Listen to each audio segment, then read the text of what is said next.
Hi there. It's time for your West St. Paul City Council recap. Yep. I'm Robin Gully. I'm council member in Ward 2. Yep. John Justin, also council member in Ward 2. So tonight we actually did not have an open council work session. Nope. Instead, we had an Economic Development Authority work session and meeting. So we'll start there. At the EDA work session, we talked about the potential redevelopment for Dodway Center. So that's the little shopping mall that most of you know as having Oxendales and Number One New China and a bunch of other stuff. Now I've left a whole bunch of businesses off that list. Yep. So no, not meaning to leave you out. But the folks who own Dodway Center are interested in building an apartment complex there and then putting retail space in the bottom, which actually sounds like a pretty exciting plan. So we were sort of talking about what we'd like to see in that plan. And probably a key thing to mention, because I know people will wonder, is that Oxendales, as the plan stands right now, would not be leaving, would not even have their business interrupted. Is the goal, is that it would actually enable Oxendales not to have a period of shutdown more than maybe a few days to kind of reorient some things. Because I know that that's important to the community. And it's important to also say, this is very much in the preliminary stages. There's lots of work coming from here. What we saw, and if you want to watch it, it's interesting, but we saw what is a very early document. There'll be lots of changes. Nothing is decided. We're all working forward to see, but we kind of gave them the go-ahead to keep working on it, and that, you know, we would look at it as the details kind of flesh out over time.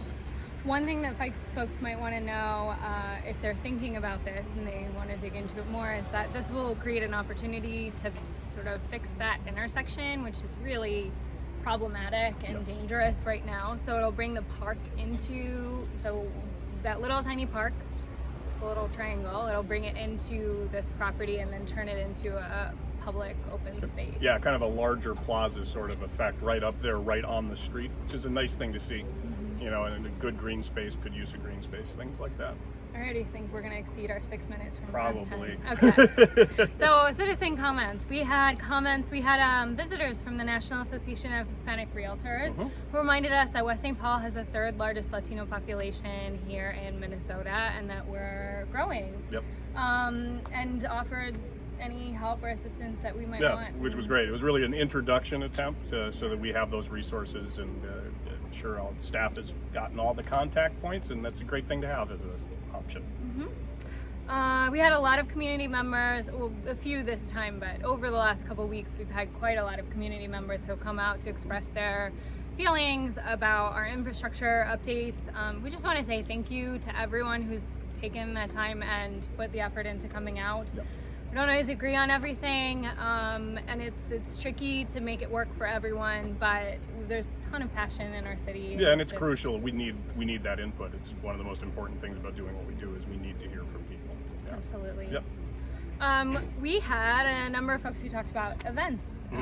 So at the art park, there's a mini concert this Friday night. Yep. Did I get that right? Yep. Yeah. Yep. And it's a saxophone and oboe performance, which Yeah. I'm kind of fascinated by as a music person.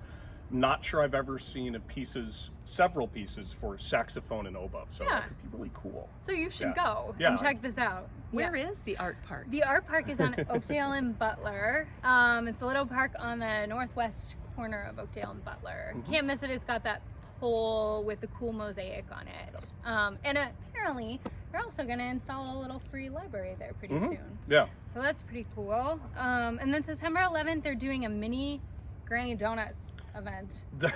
An artist purchased some of the tables and chairs from Granny Donuts and is graciously allowing them to be used. They're going to have free donuts, but the really important thing is it's an attempt to get food for Neighbors Incorporated, which is an organization that I feel very passionately about. I think they do an amazing job, and I'm really proud that anytime we can partner up with them, I know they do such good work.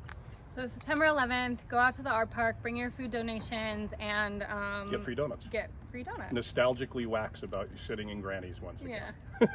On September 18th, there's a Glow Dash at Garlow Park, and that's family friendly. It's 1.36 miles, I think. Should be a lot of fun. You can sign up on our website. It's co-sponsored by Mendota Heights and South St. Paul, but we have it on the City of West St. Paul website. And finally, there a lot of folks mentioned this in council, but we wanted to say thank you to the South Robert Street Business Association Yep. for their work, and Dodge Nature Center, Yes. of course, Yep. for the incredible work on the St. Paul Fun Fest, which Yeah. was Great. Well, and it delightful. was nice to actually have the community able to get together in that way. It's been a long time coming. Yeah. I think we all know that, and it's great to just see our community out there gathering, talking, meeting people, all of that stuff. So I'm just so thankful we can do that again after a long year and a half of not doing anything. It was a really fun event, Yeah. and they just did such a great job. So hopefully we can do it again next year. Mhm. So was there anything else on? All right.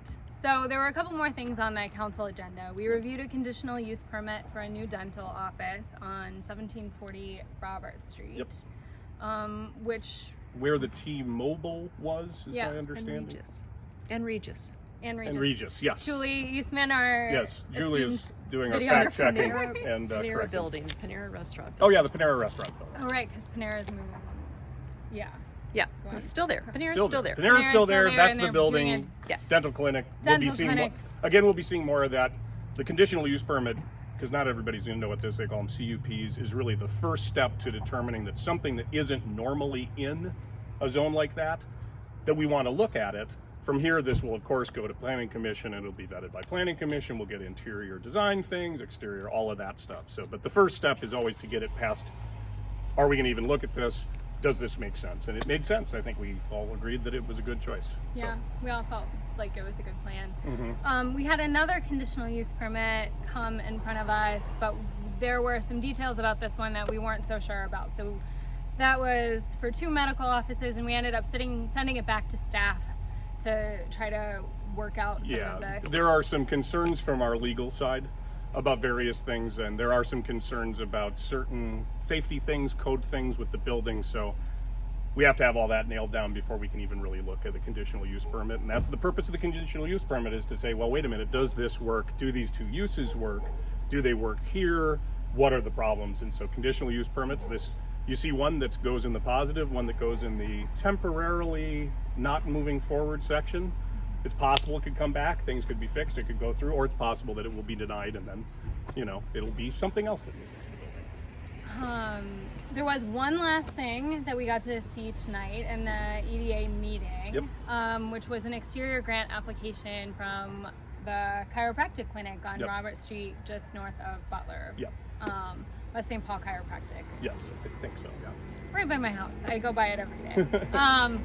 So they have applied for a grant from the city to do some exterior updates, and the reason that we want to mention it is not only to say thank you to them for taking the time and putting in the effort to apply for this grant, but also to remind anyone who has a business here in West St. Paul that these grants are available. We actually have still $130,000 After this one. after this. Yeah. And we don't pay for the entirety of the external. More than half has to be taken up. We basically do a split in half up to $10,000, from $5,000 to $10,000. It's got to be big enough that we're at least putting $5,000 in, and the business owner's putting in $5,000. It can go up to $10,000, but then the business owner can spend as much as they want. In fact, this one, it's estimated that $35,000 will be spent. We'll contribute $10,000 worth of that.